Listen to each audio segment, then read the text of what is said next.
Your microphones and conference phones are muted. This makes the webinar enjoyable and efficient for everyone. After the presentation is finished, we'll open it up for questions. Feel free to submit questions in the chat during the presentation, and the speakers can feel free to answer then, or we'll have a question and answer session at the end.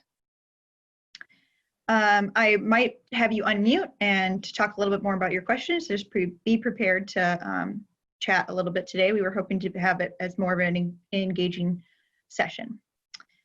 Today's event is about how, even at the best of times, authentic, inclusive, and effective public engagement looks very different from traditional 3 minutes at a microphone public comment.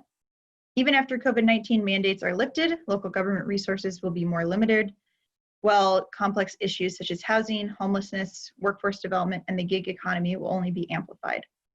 In order to address these challenges, local governments will have to do a better job of engaging a more diverse cross-section of residents as partners in both policy making and program delivery. Good news, residents are hungry for community right now. We have a talented group on today's webinar to discuss and explore creative ways local leaders are investing in building community in the midst of this crisis so that their communities can come out stronger than ever on the other side. Our moderator for today's discussion is Ashley Labosier. Is that right? It's close enough. My husband has a confusing name. Executive Director for Davenport Institute. We're joined by Lacey, Beaty. I never get better at getting pronunciations right. You'll have to correct me if I'm wrong there. Council President of City of Beaverton, Oregon, and Rick Usher, Assistant City Manager, City of Kansas City, Missouri. On behalf of the LGL, I want to thank you all for joining us today. And with that, I'll turn it over to Ashley to get today's discussion started. Great, thank you.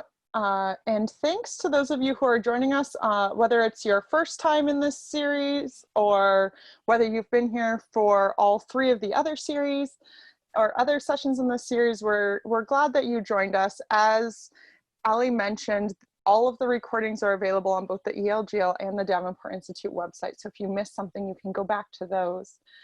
Over the last couple of months, I think the work of local government has felt a little bit like triage. We've gone from quickly transitioning people to work from home, trying to meet our minimum legal requirements for public access and public comment, and figuring out how we tell our stories in a situation where the facts and the outlook are shifting constantly and where there's a lot of contradictory information from different parts of the country. And over the course of this webinar series, as we've addressed each of those challenges, one theme that has come up consistently, actually in all of them, is the ways that this situation has been able to bring some new voices to the table, whether that's aligning staff with tasks that match their particular strengths, or discovering that as we are experimenting with new channels of communication and new channels of outreach, we've been able to bring in some voices that we haven't heard before in our communities. As we continue in this mode of crisis or quasi-crisis, as some people are beginning to look toward opening up, as others are continuing to shelter in place for a while, we're realizing that some of the things that we may have put on hold for a while, we can't put on hold indefinitely. We have some projects, whether it's housing, homelessness, infrastructure challenges, shifts in the economy, all of these challenges that government can't address alone, but also can't continue to kick down the road. So as we're thinking of ways that we're engaging our communities right now, I'd like to explore with Rick and Lacey a little bit of what we're doing now that will set us up both for the immediate and the longer term to wrestle with some of the challenges that our cities are going to continue to face. So Rick and Lacey, as Ali mentioned in her introduction, one thing that I think we have seen is that people are hungry for community.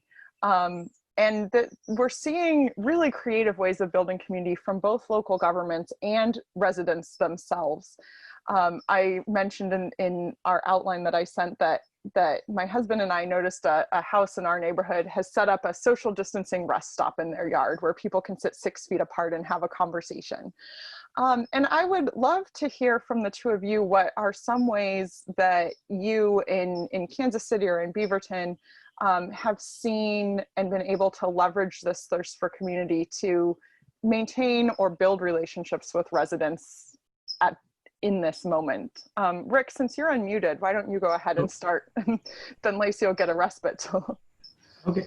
Well, in Kansas City, we were definitely seeing that. We had to move very quickly. I'm helping facilitate our telecommuting program. Excuse me. We're in week 9, and so 10 weeks ago we didn't have a telecommuting program. So in making sure we're keeping in touch with our employees as they move to work from home environment, we implemented a program of doing bi-weekly surveys.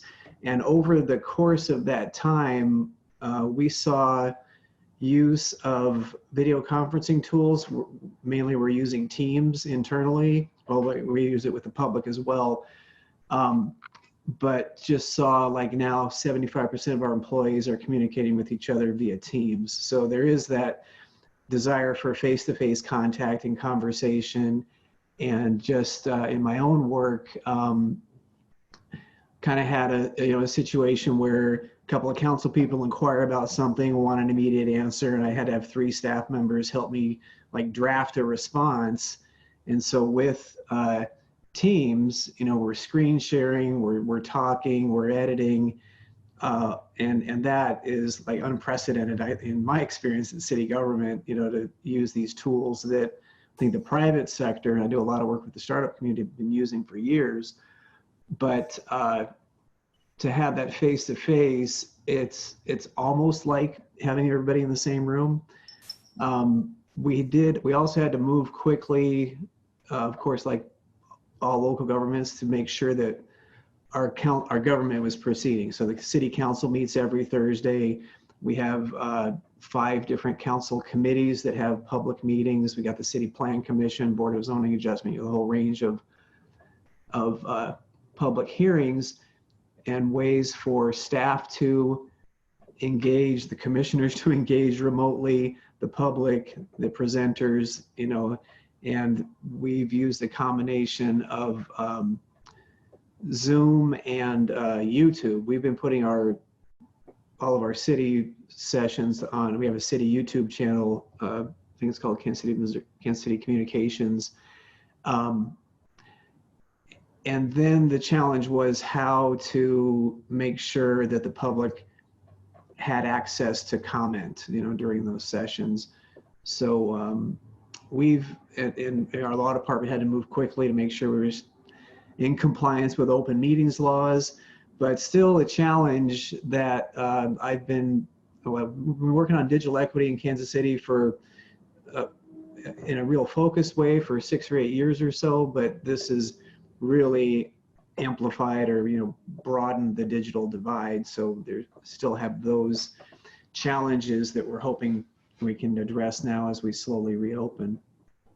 Yeah, that's great. And I'm going to come back to that digital equity thing that you've been working on, because 4 months ago I would have said most local governments, as long as you're mobile friendly, you'll hit 80 or more % of your residents across the income levels. But now with a lot of the public Wi-Fi spots, whether it's libraries, schools, coffee shops, other places not open for business, we're seeing that digital divide really reopen. So we'll come back to that. I also want to note something that you said about, you didn't have a telecommuting policy and now everyone's telecommuting. You didn't have these digital tools and now you do. And this has come up in our other webinars as well, but I think it's worth mentioning again, that one of the things I'm consistently impressed with is I think sometimes even those of us who work in or with local government sell local government a little bit short on assuming that we can't innovate, right? We're so used to these, look what the private sector can do. Look at all these other things. We are so caught up in our bureaucracies and those types of things. And I think one thing that this crisis, I'm hoping that on the other side of this crisis, one thing that it's proven to everyone working in local government is you can innovate and you do innovate and have done tremendous things in a very short amount of time. Lacey, what about in Beaverton? What are some ways that you've been able to connect with community, either through those formal channels or less formal channels? What does it look like there? Well, I want to correct a couple things from my bio before we get going. Okay. My last name is Beaty, and my Beaty. maiden name is Capitanakis. So similar to you, Ashley, I thought when I got married, people would be able to pronounce that Beaty a little bit easier since Capitanakis was so hard. But it is what it is. And I am not the council president any longer. I stepped down when I ran for mayor. So that's kind of where we're at. All the things Rick said, plus. So I'm going to talk a little bit more from the elected perspective, because I think everything that Rick said, we dealt with too. We had no work from home policy. We had to move on public meeting laws. We had all of planning commission, traffic commission, all of those things had to move rapidly through our own system. But I was in the Army and a combat medic, and so I couldn't agree more with your opening statement of this feels like triage. And I have used that example multiple times as this crisis has unfolded, because we can only do the next right thing. And that's how I've taken it from an elected official standpoint, that we have to do the next right thing in front of us. And I stole that from Frozen 2. If there's any parents out there, I have a toddler. And so it was the best thing that ever happened. And I was like, wow, this was written for this crisis. So all of my idiosms come from Disney movies these days. So you have to go Lacey, with you me are here. not the first person I've heard use that quote in regard to this crisis. So it was a timely release. It's a movie for the times. We can all agree to that. So from the elected official standpoint, a couple interesting things that were also happening in the middle of all of what Rick was talking about. We had an election happening. So we had 2 city councilors, myself, running against the three-term mayor. And we also had a charter change, moving our form of government from a strong mayor to a city manager form of government. So the city mayor and I moved to the runoff on Tuesday, and the charter passed. So we're moving from a strong mayor to a city manager form of government. And what made it really challenging on our staff was all of these forums, like voters forums, that typically community members can come and learn. Like, I don't think one person in Beaverton could tell you what a strong mayor was. No one even knew what we were doing. No one, we're government official nerds in this group, so we can understand those things, but try to explain it to my 70-year-old mom what a city manager and what the difference between the mayor is. So we had a lot of public access issues around voting, and those kind of, luckily Oregon is a vote by mail state, so the actual ballot box was easy, but the traditional forms of how we do voting and voter forums had to change quickly. So we had to use local access TV, CTV here, trying to integrate it with Microsoft Teams, which didn't work really well, trying to integrate it with Zoom that didn't work really well. So I think those challenges were on our plate as well. And we also, in the city of Beaverton, have 3 special districts. And so we have a special district park, special district fire, and special district water.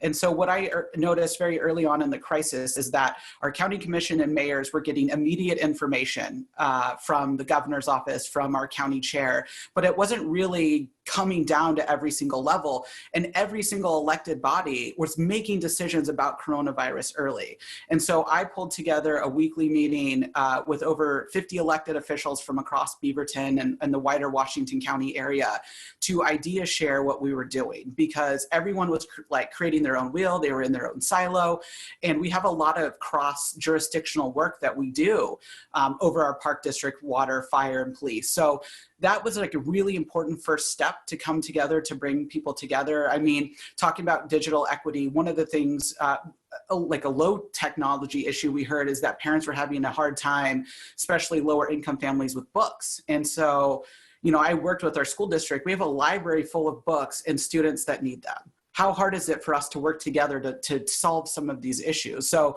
we had to work with school board members, work on our free and reduced lunch sites. We had to turn our Wi-Fi on. I'm excited to talk about digital equity either, but turning our Wi-Fi on so kids can come into the parking lot and access it, that was something we never even thought about we would be having to do. But Beaverton is a very considered wealthy part of Oregon. However, we have a huge difference spectrum of wealth in our community, and our students of color were disproportionately impacted. Some schools sent home iPads and or Google Chromebooks right away. Some schools didn't. We had kids that couldn't access technology for 3 weeks into the crisis here. And so And I'd be remiss not to throw out Kent from Tigard, Oregon, did the best social media platform. And every local elected call, I said, if you want to know how to do social media well, like, let's look to Tigard, Oregon. And so I can't even expand on that more. So hopefully he's doing a podcast. You guys can learn from him. That is great to hear. And I do think that elected, Lacey, I'm wondering if you can dig a little bit more even into your personal experience, because I think, you know, you were campaigning as well during this time, right? So Oh, God. even though what you're doing in your campaign mode is a bit different than what most of the government staff are doing in their daily mode, I imagine that you came up with some interesting ways of trying to connect with your constituents in that mode. Were there any lessons you learned through that experience? Well, I mean, I didn't get to run the campaign that I would have liked. Sure. So right up until coronavirus, I had knocked on 8,000 doors, which is a lot for a town of 100,000. And my goal was about 13 to 14,000. And I also, so when we got kind of shut in, it was basically everything shut down for 10 days because of panic. People weren't paying attention to elections. So we, about 2 weeks after the governor shut down, we made a call list of residents over 70 and just had campaign volunteers calling and checking in with them.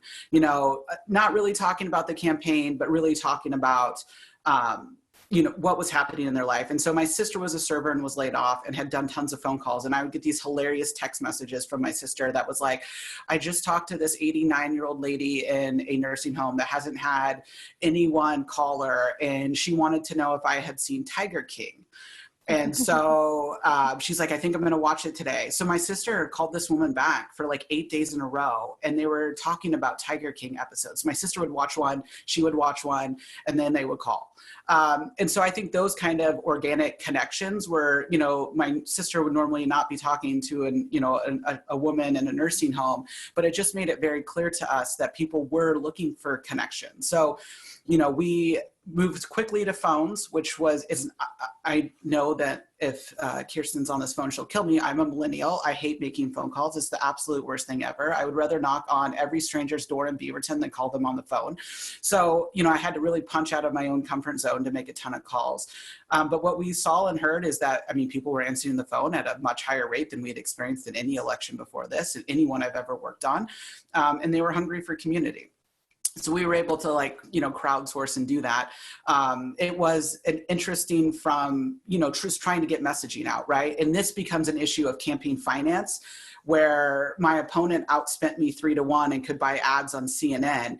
And then, so how do you get to people if you don't have $100,000 to run CNN ads? How do you make sure your message is out there? And it should it be the person that could raise the most money? Message is the most important.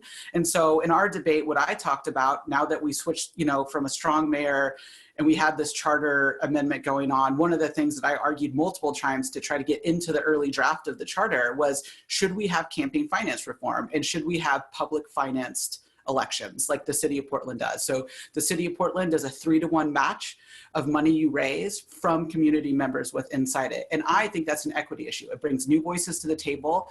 It allows that, you know, if you're a developer and you could write a $40,000 check to a candidate, does that mean that your voice should be amplified larger than everyone else? So I think we're moving in the right direction. And what I hope comes out of this from the elected official standpoint is we seriously consider something like campaign finance reform, because, I mean, this pandemic made it more clear than ever that money was the best way to get your message out there. Not just mine, but across the region we saw this. Yeah. One thing that I think is really interesting in what you just said about that crowdsourcing and phone calls, we heard really early on in one of our first conversations, the city of Riverside was using some of their furloughed park staff, or they weren't furloughed at the time, but they were staff who were struggling to find something to do, right? They weren't on furlough yet, but they also weren't able to do their normal duties. And they were able to use some of those people to make phone calls to people that they knew were going to be hard to reach around a really controversial project that they were working. So I think that's an interesting thing to consider. If there are staff members who are still employed, still working, but maybe can't do all of their traditional job duties, are there ways of using them creatively for something really meaningful like this? Another thing I want to note that I mentioned already to Rick and Lacey but that some of the rest of you may not have seen yet. Edelman just released its public trust barometer. And for those of you who don't know, it's released every quarter. It's an extensive survey of public trust in a variety of institutions. And trust in government is up 15 points between January and May, which is the first time it's trended in that direction in years. And if you look at party breakdowns for trust in government at the local level, among both Republicans and Democrats, trust in local government is up 11 points. It's still slightly, Democrats trust local government slightly more than Republicans do, but it's a super majority for both parties in terms of trust in public government or in local government. And I think that partially is because there's so much conflicting information that people are really turning to government in a way that they haven't for a long time as a place to get like one story. And so I'm wondering if the two of you would comment a little bit on this idea that there is more trust, that people are looking to government, but also I think with that comes the responsibility for maintaining it, right? If you have trust, you can lose it, and they're trusting us to do certain things. So what do you see as some key factors in maintaining and building this trust and leveraging it into a more collaborative relationship with residents? Ashley, I haven't seen how that poll might reflect Kansas City, but just in my experience, our Mayor Quentin Lucas is just all over social media, and he shared his cell number. And he said, text me if you have a question. And when this first started, I was having a meeting with this guy who goes, hey, the mayor replied to my text at 5:30 this morning. So, he was just putting himself out there, making himself available. I think the other thing that's more significant in local government is that, we are your friends and neighbors, that, you're more likely to have a personal relationship daily, more or less, with your city employees and with your elected officials locally. And there's more of a feeling, I think, that we're all in this together. I agree with Rick, and I often say in a lot of public gatherings when we're talking about government, especially around voting time, is that if we truly voted based on what impact us the most, local elections would be at the top of the ballot. Your mayor, your school board members, your county commissioner, and judges, we would be voting for at the top, not the back of vote by mail, back of the second page, because we're the most accessible and easy to get. So I think transparency is incredibly important in local government. And my husband was a National Guard recruiter here in Oregon for a lot of years. And he used to tell me the difference between a National Guard recruiter and an active duty Army recruiter is that you were recruiting people to your hometown. So you couldn't feed someone a line of BS, get them to join the military, and then you packed up your bags and you moved 2 years later. They're coming back to your town. You're going to see them at church. You're going to see them, at local government. And I think it's the same with local officials. So similar to your mayor, Rick, I made every single phone call from my personal phone and said, hey, I'm calling you from my personal phone. Keep my number. I'm your friend. I'm your person on the inside. I'm also the only city councilor that has my email address public on our city website, which is absurd to me, but it's true. I want people to be able to reach out directly to me so they could have their questions answered and not feel, I'm a constituent too of senators and state reps and federal representatives, and if I send an email, I want a genuine response. I don't want a staffer on the other end going, well, thank you. The senator really enjoyed we'll look into this. I want concierge service from my government too. And so I really try to take that approach. The first door into government is the only door you should have to walk through, and we should help system navigate wherever you're at.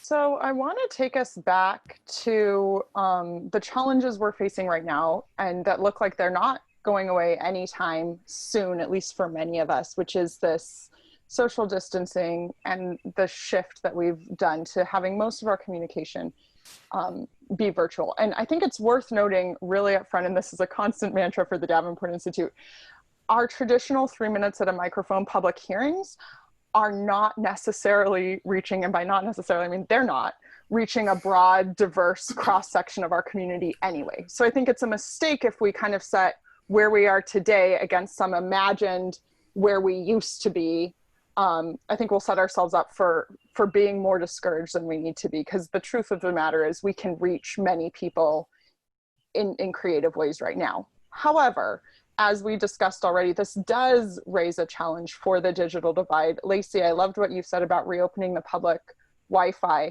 but I'm wondering if you both could speak a little bit from the elected and the staff position of how are you wrestling with that? What solutions are you considering? What challenges remain? Maybe Rick, starting with you, since I know you've had kind of an ongoing digital equity.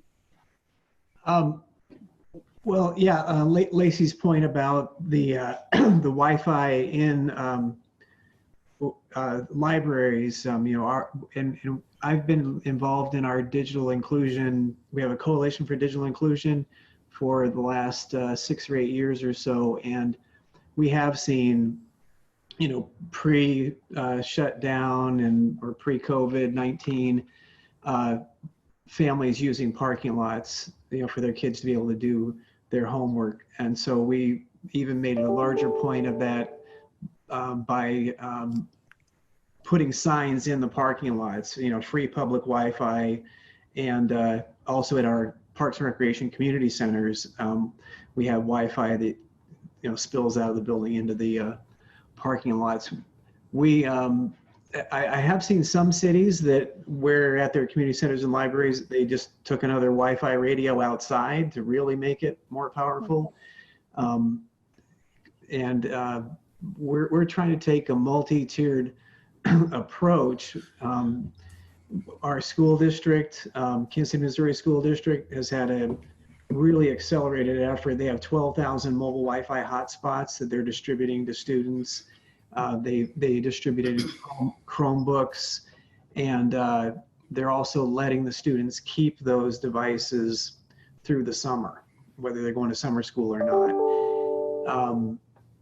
We tested the idea of using the Wi-Fi enabled school buses to be parked in parking lots, and they found that really the mobile Wi-Fi hotspots were really the way to go. So I'm not sure how they got them, because I know they've been in short supply, but they have 12,000. And that's just the Kansas City district.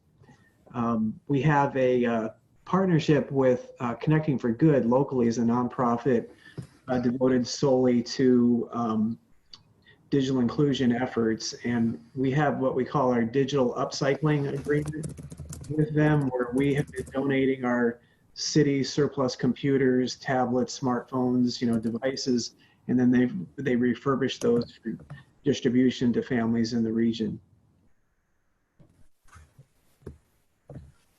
That's great. I love the partnerships that you're describing here between the city and the school district, between the city and nonprofits. I think going back to that kind of, we've been in triage mode. I think that sometimes in that mode, we can become a little bit inwardly focused. And so the ability to turn out and to say, okay, who is still trying to connect to these communities? Who might be doing a better job of connecting to these communities than we do? And how do we reach out to them?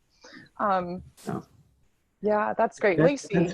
I'm sorry. No, go for it. I was just going to say that I kind of see my role in local government as connecting and convening, and you know, keeping my ear to the ground to kind of get that community intelligence data to figure out who's doing what, and then, you know, making those introductions. And what's really striking about this situation we're in is how everyone's inhibitions on innovation have gone away.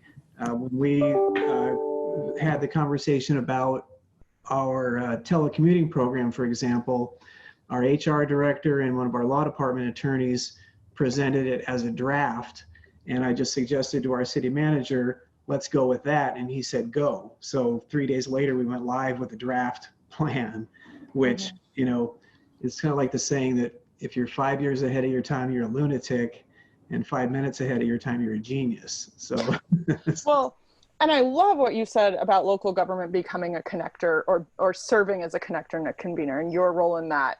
I think that's going to become even more important looking forward, because one thing that's probably going to cut across almost every local government in this country is that we're going to be dealing with reduced resources, which means that these are not problems that the city council can just vote a few more, vote some more of our reserves in for an emergency fund and we're good to go.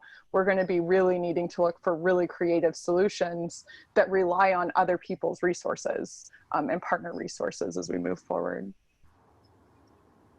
Lacey.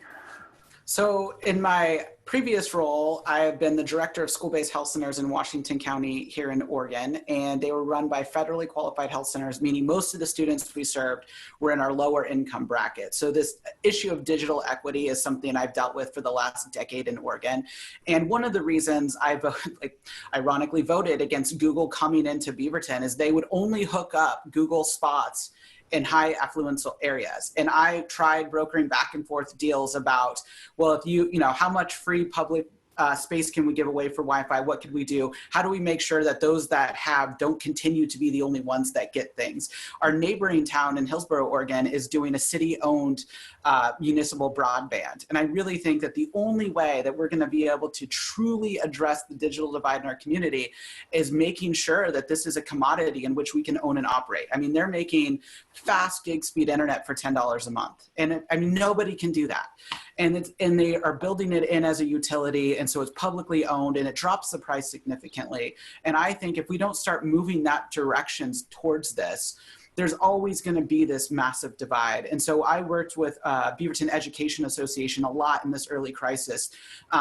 Students that didn't have devices at home to access stuff. How are we going to get it out to them? How are we going to make sure they have internet? How do we, while everyone's at home making sourdough bread and watching Tiger King, there's families starving that can't get into school. And so I think we have to have a larger community conversation about what is the job of government in this role of making sure that our communities have what they need. I mean, we do it with water, we do it with electricity, we do it with these things that we value that we call life services.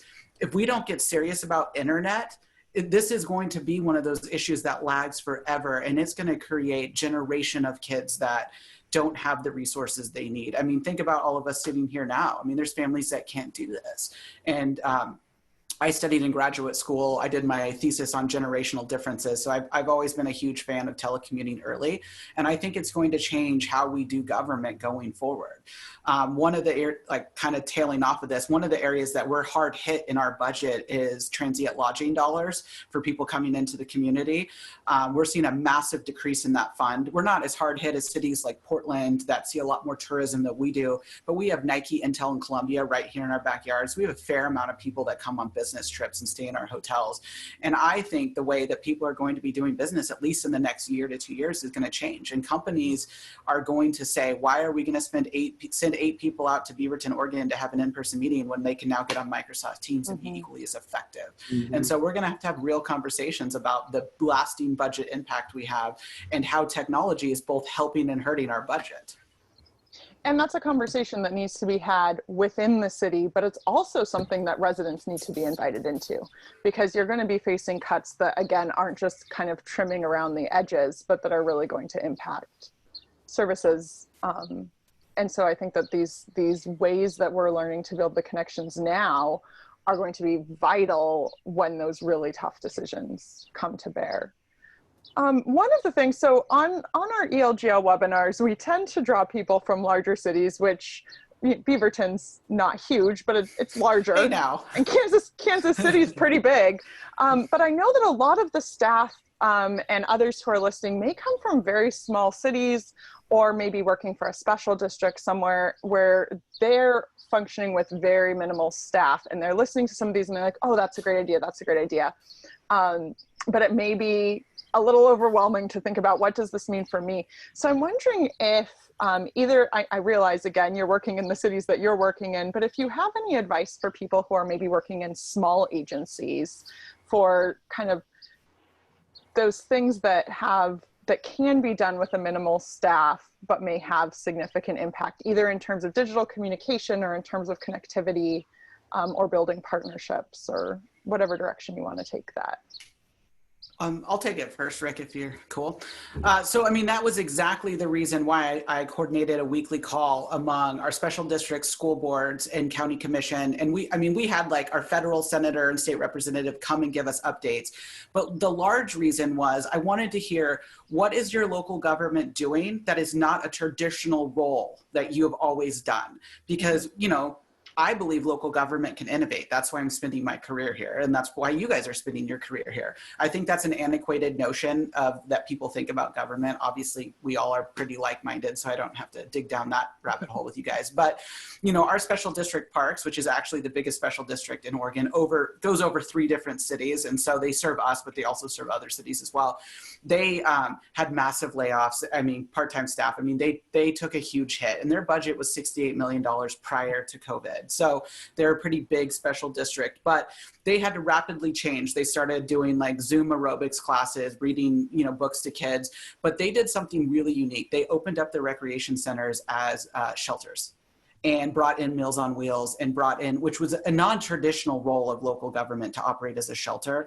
And so they were able to utilize some of their staff differently. And I think just being open to responding to the community's needs. And I think some kind of person, and I think, you know, I felt like the city was the right convener of this, because even though we're not in charge of special districts or schools, everyone thinks we are. So bringing people to the decision-making table to learn what they were doing differently. You know, we had school districts not just doing free lunches, but weeks of free food sites for families, no questions asked. So, I mean, I think there's information to be learned, and I just knew the thing that I could contribute was bringing all the ideas to one central location, so we're not recreating the wheel, and we can learn from each other and be force multipliers. Yeah, I think that convening power of government, you don't necessarily have to put any money into it, but just championing that issue and keeping it top of mind is most important. And I think that so folks in smaller communities or counties, first, you know, keep doing what you're doing right now. This ELGL webinar series and the other resources available through ELGL, you know, that's how you learn. So keep, you know, reaching out to other organizations, National League of Cities, the National Digital Inclusion Alliance has all of the, you know, you can learn very rapidly right now. I mean, 6-8 years ago, we were writing this stuff ourselves kind of as we went, and now those resources are out there. And then related to the municipally owned broadband, Next Century Cities is an excellent organization there for municipal governments to understand the resources available to them. We didn't have the same experience with Google Fiber that you talked about, Lacey. They actually deployed their gigabit service throughout our entire city. We have like 94% of our residents at least have it running on the power lines in their backyard if they haven't subscribed. So we're trying to push that. And then the libraries and community centers I mentioned are powered by Google Fiber community connections that we were able to negotiate. It's actually AT&T that we're seeing that's cherry picking the affluent neighborhoods and still offering DSL and garbage internet in your city. So, I mean, we're fighting that with 5G too. So again, as 5G is rolling out, we're seeing a massive inequity in how it's being rolled out. So, yeah. So we're, digital equity is top of mind right now. I think these issues of telecommuting, just health disparities, all coming to top of mind conversation. And we're actually surveying our city employees here on, not quite sure how we're marketing it yet, but basically we're going to survey them on what they've done in this time of crisis to innovate. And we're kind of calling it a hacker survey. Like how did you hack your job working from home, just to get more ideas. And just as an example, we write checks for workmen's compensation cases. It took like 6 signatures and a hand-carried document to get the check sent. They asked themselves, why are we doing this? And decided that the nurse who first diagnosed or approved, the first approver of the check, mailed it. So, you know, there's a lot of learning we're doing right now.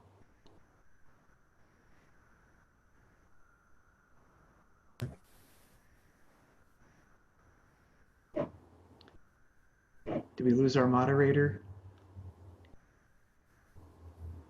I think we did, but this is about the time we start with questions. I'm back. Sorry, y'all. That's okay. But yes, let's go to any questions people may. The fun of using technology. And Allie or someone, since it kicked them. Well, because the chat's been scrubbed. I saw a comment in chat I'd like to talk about. It was I think Riverside person said that they had been deemed a non-essential employee and then brought back into work on the healthcare side of things. That's been a real, I think it's been a real problem. It hasn't been a real problem, but it's just something that struck me inappropriately in this kind of crisis where we're moving to work from home for 2 months. You know, to say someone's an essential or non-essential employee, that's fine if it's a snowstorm or, you know, we had a water main break in City Hall that shut the building down for 3 days. I mean, you can go home and be a non-essential employee for 3 days maybe, but in this time frame, we had to look at how we keep government moving, how we keep government going. But there were employees. We didn't furlough anyone. We had a council resolution that essentially allowed us to continue to pay employees that were at home but unable to complete their regular job. We're now working with the health department to repurpose those employees as contact tracers or tracing schedulers or testing schedulers.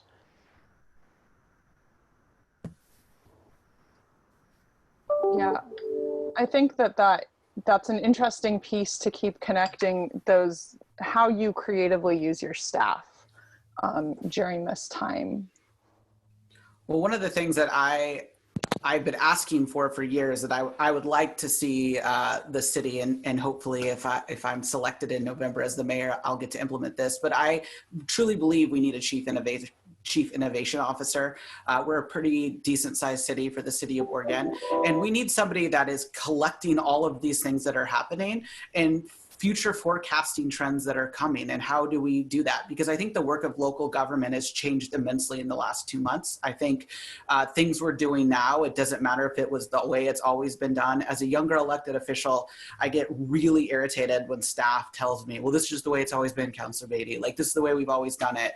And if we could just scrub that language from any staff member ever talking, I think we would be, now I want to respect institutional knowledge of government employees that have spent their career in local government. And I want to know if there's a reason why things didn't work in the past. But using that as an excuse why we can't ever do anything going forward, I mean, we're not being our best selves. We're not being our best government when we do that. And I think the city expects us to innovate. They expect us to figure it out. And if we want to be a smart, connected city that's on trend, that's doing things, that's implementing 5G and scooters, and I know that's like a really hot topic among local governments. I have a scooter. I ride all around town. I think they're awesome. And so if we want to keep doing that, we have to be smart and innovative, and we have to just not lose the forest through the trees here. We're in a new challenging time, but that doesn't mean like everything in the future is off the table. And this is the best time for us to look at our city budgets, to look at how we're doing business, and to figure out, is there a better, more effective way? Can we utilize staff differently? We're not going to have any events this summer. And we're a big event city in Beaverton. We do like gay pride, we do parades, we do concerts in the park that draw in, 10,000 people. Our farmers market is the biggest circulating farmers market in the state. We're not going to be able to do any of that stuff. So how do we take that really smart staff and not just plug them into like any government role, but like how do we unleash the power of creativity is something I really want to work towards in the next few months. That's great. Ed Everett, who some of you may recognize his name, former city manager of Redwood City here in California, just wrote an article where he was looking at the fiscal crisis that's going to be facing local governments and saying that the worst thing that we could do is approach this with traditional budget cuts and have our sacred cows and all of those different things, but really looking to leverage both the creativity of employees and the creativity of the community to say nothing's off, that, you know, we're going to be, we don't have endless amounts of money, but we have to be thinking more creatively about how we do things. So where do we go from here? And I wonder if either of you have any thoughts about what it might look like to invite the community into some of these conversations, which can be a little bit scary, I realize, when you're talking about, you know, a challenging, things are changing, we're going to be trying new things.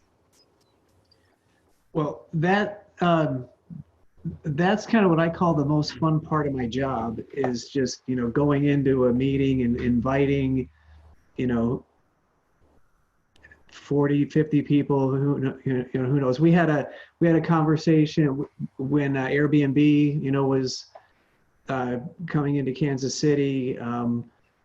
We had some public listening sessions, and I hold what I just call, you know, monthly office hours meetings on small business and entrepreneurship.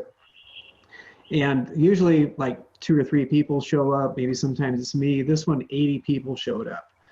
So I brought planning staff in, and we broke up into table conversations. You know, we've been practicing design thinking concepts or methodologies for quite a while now on ideation, and that's, I mean, critical to getting new ideas out and on the table, and then making sure that you know, everyone who is participating is heard and makes their voice known, or that the table moderators make sure that everyone you know, participates. We're right now rolling out our citywide comprehensive plan update. We have a comprehensive plan, acronym is FOCUS, Forging Our Comprehensive Urban Strategy, that we put together back in the mid-90s. So we're updating that strategy now, and it's being rebranded as the KC Playbook. We had a big public event to announce it at Union Station, you know, one of our big venues downtown, and then we shut everything down. So city planning dialed it back, and we're doing it now through social media. But finding more ways to engage people online is where we are, which again raises that real problem of digital equity. Right, right. I see a question here about how cities can encourage or facilitate the neighbor-to-neighbor helping, the kind of good neighbor mentality that we're currently seeing in our communities. Do either of you have a thought about that as we're being conveners? I do. So I don't know, one of my favorite books to read that I read in the last 5 years was Bowling Alone, and really looking at how our community has become isolated. And I think now we're seeing a resurgence of community again that we haven't seen in a long time. I mean, I live in a neighborhood, they're Rummer style, and it's West Coasty. They're one story. They have an atrium in the middle. We don't live in one, but we live in a neighborhood full of them. My husband and I call them the fortresses because no one ever comes out of the fortress. We don't see anyone. But it's really been unique to see neighbors taking so many walks with their kids, meeting people we didn't know. Like, I think using our neighborhoods associations to figure out, you know, could we do a historic tree walk? Can we do some of those things that are social distance acceptable? So I got my role in local government after I got out of the Army. I joined our Beaverton Vision Advisory Committee, which we won national awards in our outreach, talking to 10,000 people about what they wanted Beaverton to look like over the next 20 or 30 years. And so I believe from that process that community coming together and having a say in their government's the most important. I saw someone make a comment in the chat box about participatory budgeting, which I'm a huge fan of that. And I don't think we have to do monstrous amounts of money. We don't have to put $5 million in a participatory budget, but could we put 10,000 and let neighborhoods duke it out over best ideas? When people feel engaged in government and feel like they have a say in how money is spent, they're more likely to come back. We're also doing the very sexy work of comp plan update. I am going to have to bring about the SMART acronym to that. One of the things that I've been pushing for in our comp plan update is to not make it so much based on projects, but rather ideas.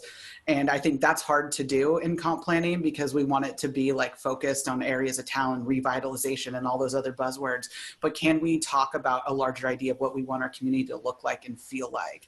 And so I think that's going to be a shift for us. And I think also getting people engaged.